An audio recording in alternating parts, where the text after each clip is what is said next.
Hi guys, so welcome back to my YouTube. I thought today I'll just give you a bit of an insight into my mindset, how I've been feeling pre-op, post-op, how long this has been going on for, and just sort of give you a bit of a background into what I've been dealing with these past few years.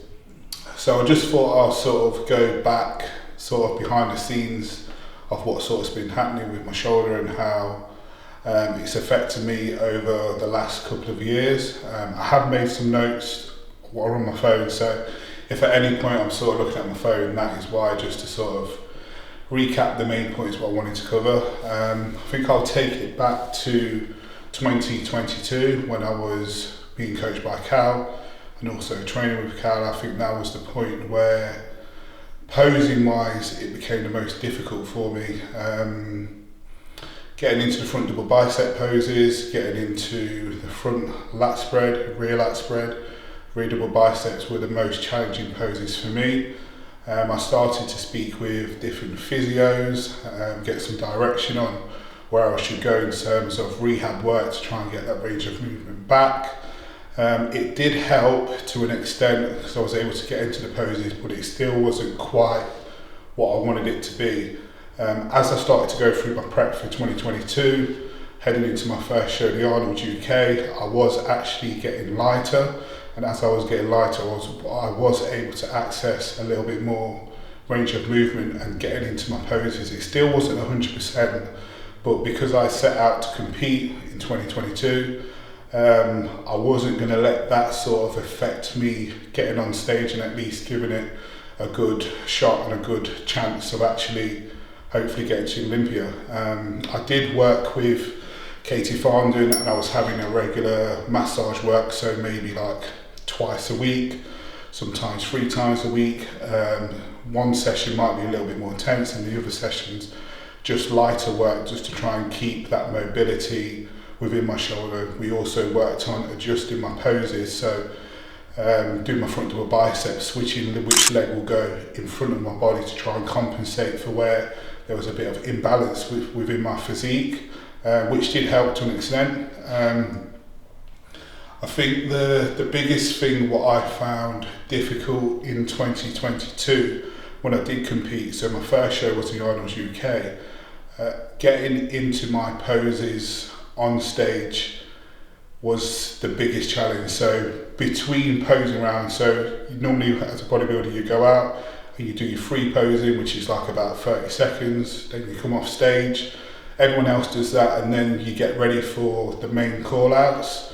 So after I've done my free posing for 30 seconds, I've come off stage and I'm backstage and I'm stretching, I'm doing everything I can to try and keep my lats from not locking up, from my shoulder not locking up, just to give me the best opportunity that when I'm on stage I can actually hit my poses properly.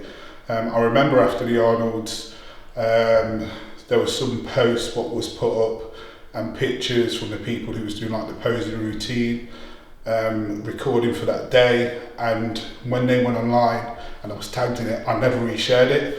2 reasons, because the first reason was I wasn't very happy with how I looked in terms of my physique, how I displayed it, because I know that there was definitely a better level that I could have stepped on stage looking at. But another reason was my poses, because I could see where the weaknesses was in my physique that I wasn't able to pose properly. And there was a particular shot it was my front double biceps, and I looked at that, and because of the compensation, what I was trying to do and actually get my bicep out and get my lat out, it made my stomach look distended. And for most people know that's probably one of my strongest points, having a small waist, but it actually made my waist look even bigger just because I wasn't able to hit my poses properly. So that was definitely hard to take. I still went through the rest of the shows what I did in that year. So I competed in France, and when I came second, competed in Italy and came third. And then when I was going into hopefully do my 4th show, which would have been the NPC European, that's when I had the knee problem come up. So because of that, I was unable to carry on my competition prep for 2022. I had to then think about getting my knee sorted. That came back with major inflammation, so I had a bit of a period, I think it was probably about 3 months when I was unable to train legs the way I wanted to train legs. And I always knew I had to get the shoulder addressed, but I couldn't really get the shoulder or really focus on the shoulder the way I wanted to, because I wanted to deal with one thing at a time. As you can imagine, if you've got a setback with a knee and then you're trying to work on the shoulder as well, where do you go in terms of training? So once the knee sort of sorted itself out, that's when I focus on the shoulder.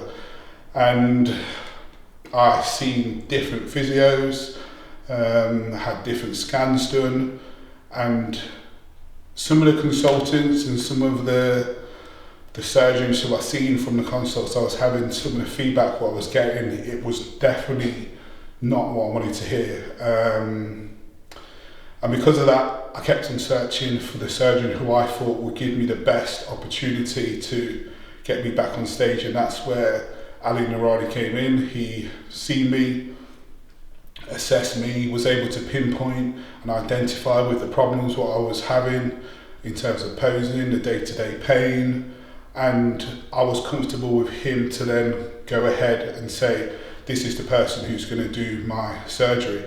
But I'm going to take it back just a little bit before that. So I started being coached by Cuba in, I think it was 2023. From my notes here, I've been with him for 65 weeks, included this week. From the moment I joined him from week 1 to today, there's never been a period where I could actually train properly. It was first the knee, so I could only train my right knee the way I wanted to train. And then the shoulder, I couldn't train my shoulder the way I wanted to. Well, I couldn't train my upper body the way I wanted to train due to my shoulder. There was definitely times when I was in the gym and I was thinking, I want to get out of the gym. This is not where I want to be. Just because I felt like people were looking at me like I'm like the biggest guy in the gym and I'm probably lifting weights what I shouldn't be lifting. Not that it's an ego thing, but I literally couldn't lift the weights I wanted to lift without my shoulder maybe shaking or not having the stability or the pain what I'm experiencing. And it was definitely challenging. Sometimes I'm just thinking, what time can I go to the gym where there's going to be less people, so there's less people looking at me when I'm training? And that's not necessarily even a thing, because I don't think no one was really interested in what I'm doing, because people are there for their own training, but that's how I felt within myself. And I think for me, knowing that I'm going to the gym and not being able to train the way I wanted to train was definitely hard, because as a bodybuilder I enjoy training, and when the enjoyment's taken away because I can't train my body the way I want to train, I definitely found that challenging. And I've definitely made great progress since I've been coached by Cuba. You've probably seen some of the training videos what I have put up. My style of training has changed quite a bit, just because I need to be more mindful of actually using less load and trying to protect my joints as best as possible to still make progress. With that being said, I've also had friends reach out to me and say, Mark, let's have a training session. And if this was years ago, because I know that they're bodybuilders and they can train well, I definitely would have took the opportunity. But because of the mindset and the mind space I was in, that was the last thing I wanted to do. I was quite happy to just keep coasting along and training on my own. I'll give you an example. So my training partner now, Carlton, who I've been training with for quite a few months, he reached out to me and he asked about training. He said, because we're both coached by Cuba, it could be something that works well. He's a bodybuilder, as you know. Well, for those of you who follow my Instagram will know that he's a bodybuilder who's competed, he's done pretty well this year. And I said to him, we can definitely get a training session. And I've literally messaged me back, and I literally seen the message come up, and I probably left it sitting there for a good 2 to 3 months. That's just because of how my mindset was. I wasn't in that headspace for me to then go and talk about what I'm having going on and then trying to ask someone to adapt their training to work around me, because it's me who's going through it. No one else should have to sort of like suffer. So I just kind of closed myself off. Then it came to a point where I thought, you know what, this could be of benefit for me mentally, having a training partner, someone to still push me forwards, especially training legs. So I reached out to him. We had a first training session, we clicked and things just worked well. So physically and mentally, that was a big plus for me, knowing that I had a training partner and I had someone who's almost going to hold me accountable for making sure I'm still putting in that work. But I think the main thing what people have said to me is, how have you still been doing what you're doing when you've been going through what you've been going through? Because this happened in 2022, where I would say that's really impacting my posing, but this was going on long before.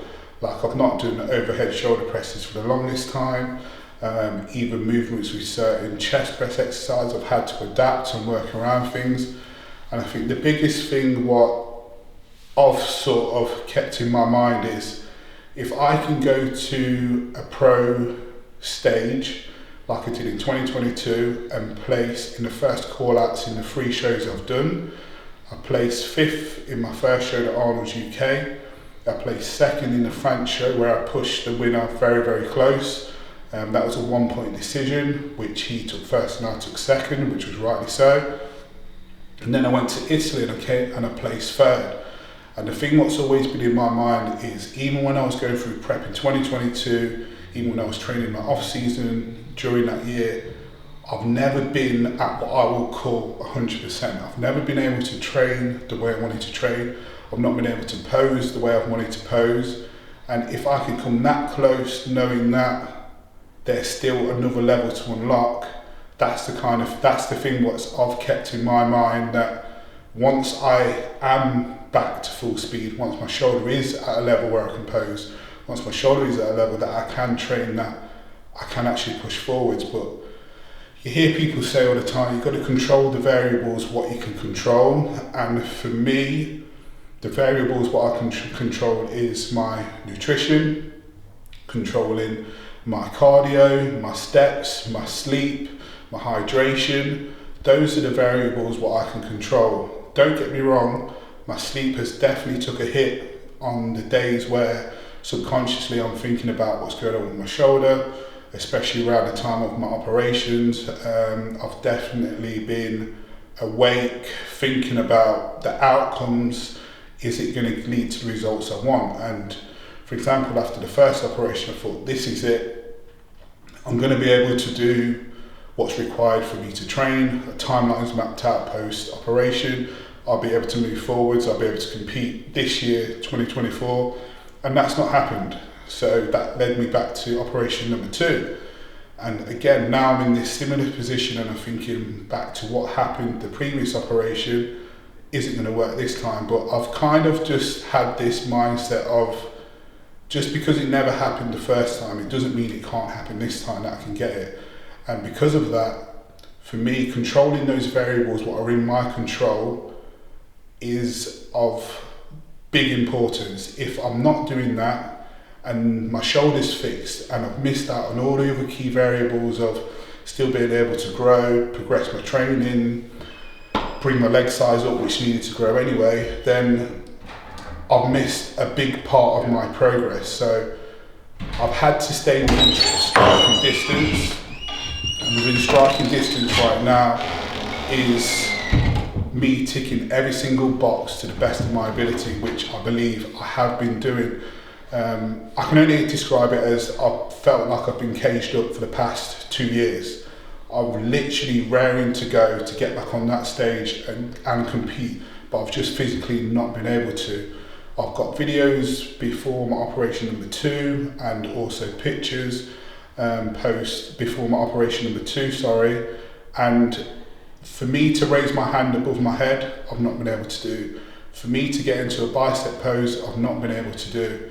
But that's not made me lose hope in the fact that I can't get there, because I'm the sort of person that, especially from what I've seen in 2022 when I came second, that there's got to still be another level. People keep telling me, my close friends, my family, girlfriends, saying that this all adds to the journey. And when you're going through something, you're hearing it, but you can't accept it because you're physically going through it. But I'm still using that and holding on to the hope that I can get it, but in the meantime, I need to keep controlling everything what I can control. Like right now, I'm desperate to do more physio work, but I know that that's not the answer. I've got to listen to the advice what the physio is giving me now, and I need to work with my body, because I know that if I force it quicker than I should, I'm going to set myself back and I could make my shoulder worse. And I've seen that from the first operation. So I'm being patient now. Don't get me wrong, there's still hard days now. It's taken me a lot to get to this point where I can openly talk about it, but I think with me talking about it now, it's helping me not to sort of mask what's going on behind the scenes, because this has been ongoing for quite a few years now. And for me to be able to talk about it now, I've had people reach out who are in a similar position, who's had problems with their shoulders, and I feel like now, because I'm openly talking about it, it's not so much of a secret, so to speak. So this is sort of where I'm at with my mindset. It's definitely been a big shift, especially from, I would say, even 6 months ago to now. I'm definitely in a better headspace in terms of where I want to go moving forwards. There's been some occasions where I even went to watch the Arnold's UK this year, and there was a fan cam on, and it's going around the audience, and people are posing, and the camera was close to me, and I'm saying to Kerry, like, I've got to get out of here, because the last thing I wanted to do in that moment, for the camera to hit me, and people expecting Marc Hector, a professional bodybuilder, to probably hit a front double bicep pose, which I physically wouldn't have been able to do. So there's definitely been some days where I've been a lot more challenging, and I'm sure there's going to be more days to come that are still going to be very challenging, but I'm fully focused on the job at hand, which is me, like I said, controlling everything what I can control for now. And I sort of just leave it in God's hands whenever that time will be for me to get to the point where I can do my poses, when I can train the way I want to train. I know that my level right now, where I'll say I'm probably at 60-70%, is just going to increase so much more, and there's going to be another fire what's going to come, because I truly believe I'm not finished yet, and because I feel that I'm not finished yet, I'm still here travelling to see my physio an hour and a half each way. I'm still controlling everything I can control, because there's going to be a time where I will get it, and when I do get it, I'm going to have a new sort of like found respect for being in the position to be able to actually do everything the way I wanted to do. So that's just a sort of behind the scenes of where I've been. There's probably going to be more throughout this sort of series from my rehab side of stuff, where you're going to pick up on and see a little bit more of how things have been going for me. But that, I just wanted to give you all just a bit of a background information of what's been going on, where I'm at, and where my mindset is now currently moving forwards.